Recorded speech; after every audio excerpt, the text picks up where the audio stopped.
Bem, para o protestantismo, a fonte de autoridade é o que mesmo? A Bíblia. A Bíblia, né? Então, a Bíblia é a nossa regra de fé e de prática. Os batistas defendem que a Bíblia é a palavra de Deus em linguagem humana. E na declaração doutrinária da Convenção Batista Brasileira, a gente tem Jesus como autoridade, o Espírito Santo como autoridade e a Bíblia como autoridade. Entretanto, o que é palpável, tangível e cognoscível? A Bíblia, né? Então, o Jesus que a gente tem como autoridade é o Jesus da Bíblia. O Espírito Santo que ilumina o nosso entendimento é o Espírito Santo da Bíblia, né? Então, a gente tem a Bíblia, né, como autoridade. No caso, né, do catolicismo, a gente tem também a tradição.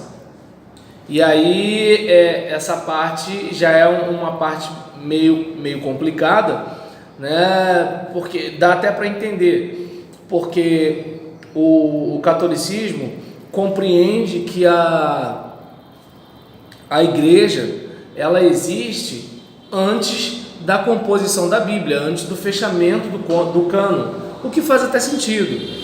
Entretanto, a tradição ela acaba, de certa forma, mudando com o passar do tempo. E aí como é que vai ser? Né? Então, se a gente for sendo guiado pela tradição também, então hoje a gente vê assim, amanhã vê assado, depois da manhã vê assado. E aí talvez alguém diga, mas isso não acontece no meio evangélico? Acontece, claro que acontece. Mas a gente pelo menos tem aquela ideia do tipo, olha, acontece, mas não devia acontecer. Entende? Acontece, né?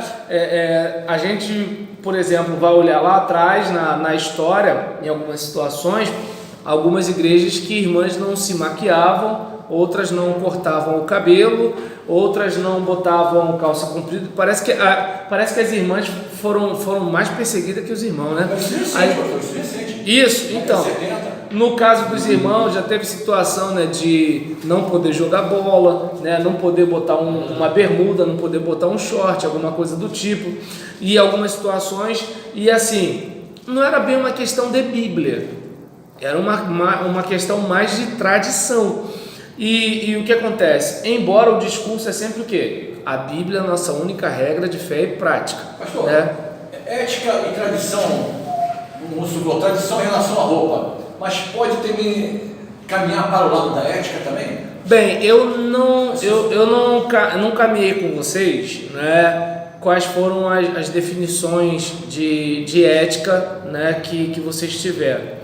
Entretanto, assim, embora a ética esteja relacionada à tradição, mas assim, a tradição, no contexto que a gente está falando aqui, tem a ver com autoridade, e não necessariamente uma tradição que você passa e o outro recebe, ou você passa e o outro rejeita, mas é uma questão que eu tenho que passar e você tem que receber, porque é autoridade.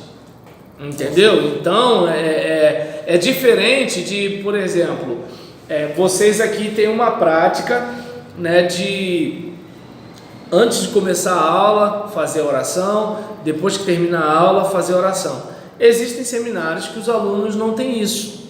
Então o que acontece? Estou dizendo que está certo, está errado, que só vocês que dão a mão vocês estão orando e os que não estão dando a mão não estão orando? Não. Estou dizendo que é o seguinte, isso acaba sendo uma tradição. Só não é uma tradição no caráter do tipo, olha, isso tem que ser assim, porque Deus está mandando que tem que ser desse jeito, que não sei o que, não sei o que, não sei o que lá. Então a tradição para a gente é o quê? São as escrituras. E aí, de acordo com as escrituras, a gente pode ter o a sós com Deus, a gente pode ter o orar sem cessar, a gente pode ter o orar em congregação, a gente pode ter várias situações, né? Então, agora, quando a gente tem, né, além da Bíblia, né, a ideia da tradição também, né, como um suplemento para o conhecimento de Deus, aí assim, a tradição ela não está apenas sendo como um comentário bíblico, porque uma coisa é o comentário bíblico, que não é autoridade, você escuta, mas você pode rebater. A tradição não, a tradição ela vem como uma determinação. Exatamente, né? E assim, e nós sabemos que por mais que a pessoa possa ser usada por Deus e tudo tal, mas ela é falível. Então ela pode estar fazendo uma afirmação hoje que vai ter que pedir perdão amanhã, né? É como aquele caso, tem purgatório, depois passa o tempo. Não tem purgatório. Um período, né? Maria foi uma pessoa, né, que assim viveu e tudo tal. Depois Maria também subiu aos céus. Então existem coisas que assim a gente precisa, né, olhar. Peraí, qual é o texto que embasa o negócio? Mas a tradição diz, tá, mas cadê o texto? Essa, né, é a questão. Então, por exemplo, em relação a questão, né, de ter consideração à tradição, sim, mas não aquela consideração em caráter autoritativo. Essa é a questão que a gente tem que estar atento, né? E aí, por exemplo, a respeito da tradição, para o pensamento de que a tradição seria a palavra de Deus de modo não escrito, né, mas comunicado viva voz, né, assim, por exemplo, a gente precisa ficar um pouco atento, porque a gente sabe que aconteceu isso, né, uma tradição oral no texto sagrado, a gente sabe que isso aconteceu. Entretanto, chegou um momento que isso foi encerrado. E a partir do momento que foi encerrado, a gente caminha de acordo com, digamos, a nossa Constituição. Entende? Porque se a gente for cada um interpretar cada um para um lado, né, baseado na sua tradição, e a outra tradição? Também não é voz de Deus, não? Porque uma coisa é interpretar a Bíblia diferente. Mas aí, porque enquanto a gente interpreta a Bíblia diferente, é a gente que interpreta diferente. Agora, quando a minha tradição é voz de Deus, é autoridade, a tradição da religião dele é voz de Deus, é autoridade, a tradição da religião dele é voz de Deus, é autoridade. Deus tem três vozes, está em crise, é esquizofrênico. Então, entende? Enquanto a culpa está na nossa interpretação, aí vai.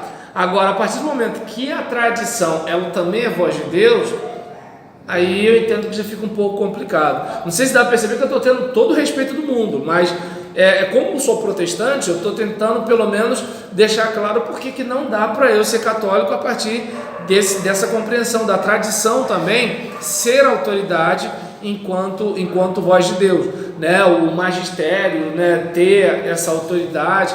Eu tenho as minhas ressalvas, fala. Não, o senhor falou, ele deu 4 vertentes aí, 4 saídas.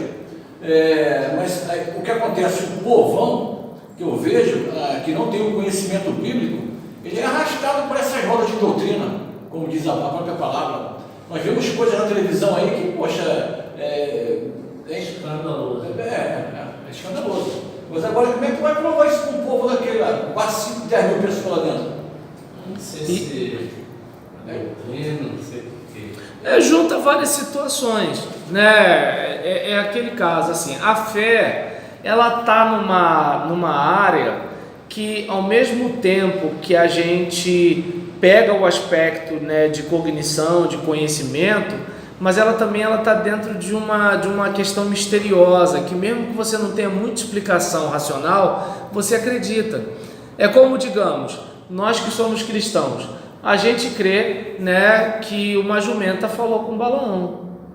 A gente crê que Jesus nasceu de uma mulher virgem. Então é fé, pô. A gente até usa a razão, mas é fé. Só que o problema é no embate que a gente tem no diálogo com outro segmento cristão. Porque o outro segmento cristão vai acreditar também que nem a gente, no nascimento virginal, vai acreditar né, na questão da mula que falou com Balaão. Só que até aí a gente está junto, lendo o texto e crendo no que o texto está dizendo. Outra coisa é quando um concílio se reúne e decreta: olha, hoje a gente está aqui, né, chegando à conclusão, né, que Maria também subiu aos céus. Hoje a gente está aqui chegando à conclusão, claro, não é o termo conclusão, porque mas é assim, é aquela coisa mais, né? Então, digamos, o concílio tomou essa decisão aqui, tal. E aí, digamos, a gente, por exemplo, teve até isso, até começar aquela questão de o bispo de Roma ter um pouco mais de proeminência, não sei o quê. Tiveram história do cristianismo? Não? Sim. Então, o que acontece? Diante dessa situação, então a gente percebe que, assim, claro que enquanto eu falo isso com vocês, eu lembro, mas o concílio lá atrás, que falou que tinha trindade, não sei o que lá, mas foi o quê? À luz dos textos. A Bíblia não fala trindade, mas à luz dos textos, pressupõe-se o quê? Aqui a gente está vendo o quê? Jesus ele tá sendo apedrejado. O pessoal quer pegar pedra para atracar nele por causa de quê? O próprio pessoal disse: quer se fazer Deus, né? Onde está o Senhor, a liberdade. Então existem algumas declarações na Bíblia que fez com que algumas declarações que fizeram com que aqueles cristãos lá atrás chegassem a essa conclusão. Agora, essas aqui, algumas mais recentes, já são um pouco mais difíceis da gente concordar, entendeu? E aí, né, o livro, né, o volume 1 da série apologética, apresenta uma resposta apologética, né? Sabemos que toda instituição possui suas tradições, usos e costumes, e que em alguns casos essa tradição é salutar. Segunda Tessalonicenses 2,15 até diz: então, irmãos, estai firmes e retende as tradições que vos foram ensinadas, seja por palavra, seja por epístola nossa. E 1 Coríntios 11:2: e louvo-vos, irmãos, porque em tudo vos lembrais de mim e retendes os preceitos como vos entreguei. E 2 Timóteo 1, versículo 12 a 14: por cuja causa padeço também isto, mas não me envergonho, porque sem quem tenho crido, estou bem certo de que é poderoso para guardar o meu depósito até aquele dia. Conserva o modelo das sãs palavras que de mim tens ouvido, na fé, no amor que há em Cristo Jesus. Guarda o bom depósito pelo Espírito Santo que habita em nós. Então, a gente observa aí, né, a importância da tradição. No entanto, a tradição não pode contradizer as Escrituras. Se a tradição contradiz as Escrituras, aí ela deve ser rejeitada, né? Como 1 de Pedro 1,18: sabendo que não foi com coisas corruptíveis como prata ou ouro que foste resgatados da vossa vã maneira de viver, que por tradição recebeste dos vossos pais. Então, o que acontece? Tradição é o que? É passar algo para a próxima geração. Eu pego aqui e estou passando para você, né? Entretanto, se é um negócio que você não tem uma fundamentação nas Escrituras, como é que você vai afirmar que foi Deus? Esse é o caso, né? E aí a tradição pode se tornar uma traição ao Evangelho. Como, por exemplo, Jesus, né, lá em Mateus 15, versículo 6: e assim invalidaste pela vossa tradição os mandamentos de Deus, né? Aquela questão de guardar as tradições dos homens. Sem dúvida nenhuma, seria uma questão de outro evangelho.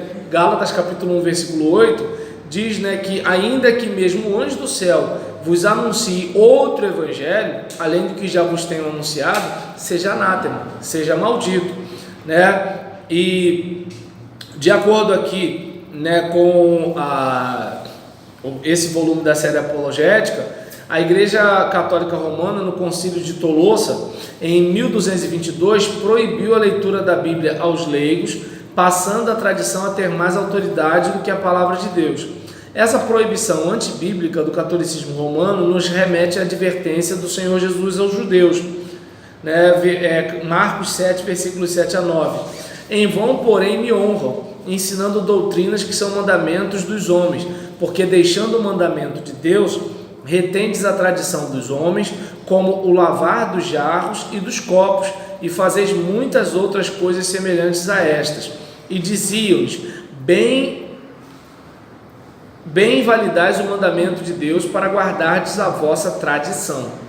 E aí, por exemplo, a gente não pode negar que é nosso dever ler as Escrituras, as sagradas letras, né? E a gente é orientado a agir dessa forma pela própria Escritura Sagrada, né? Então, os evangélicos ou os protestantes, eles vão sustentar o quê? Que em matéria de fé e conduta, a Bíblia é suficiente. A revista de escola bíblica, o comentário bíblico, ele até pode ser útil, mas ele pode ser também criticado e rejeitado. A Bíblia que deve ser examinada e crida, né? E aí, no caso, a gente precisa ter a ideia, né, de que aceitamos a tradição que confirma, aponta e indica para a Bíblia, que está de acordo com as Sagradas Escrituras, e simplesmente como mero apêndice, nunca igual ou superior à palavra de Deus, né? Então é importante a gente lembrar disso. Apocalipse 22, versículos 18 a 19 diz assim: porque eu testifico a todo aquele que ouvir as palavras da profecia deste livro, que se alguém lhes acrescentar alguma coisa, Deus fará vir sobre ele as pragas que estão escritas neste livro. E se alguém tirar quaisquer palavras do livro desta profecia, Deus tirará a sua parte do livro da vida e da cidade santa e das coisas que estão escritas neste livro, né? Então é algo para a gente pensar um pouquinho, né, em relação à questão de a fonte de autoridade, né? Além da Bíblia, a tradição, magistério. Aí a gente tem que pensar, peraí, a partir do momento que tem mais alguma coisa mais recente e externa à Bíblia, a gente, assim, qual o critério que a gente vai poder ter para dizer que realmente veio de Deus? Pelo menos a Bíblia canonizada a gente tem fechado. Isso, então, nessa parte, pastor, eu digo por nós aqui, eu não vejo que nós tenhamos dúvida nessa situação. Eu já confrontei, eu fui confrontado com pessoas, mas o que acontece? Você vê que se você fala de Bíblia, o cara quer passar por cima de você. E se você continuar, vai virar um embate. Então, relaxa, deixa o cara acalmar, acalmou, divide assunto e sai fora.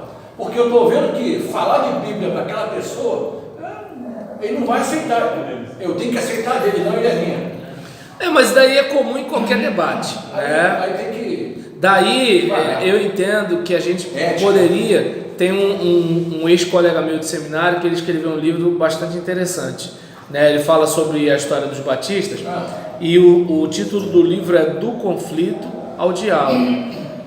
Então eu entendo que em vez de eu medir força com o católico, que tal dialogar com ele, né? Então é como assim, eu entendo que existem muitos pontos positivos na Igreja Católica e eu entendo que tem muitos pontos positivos na Igreja Protestante. Uma das coisas que eu entendo como positiva na Igreja Católica é a questão de ser uma igreja só.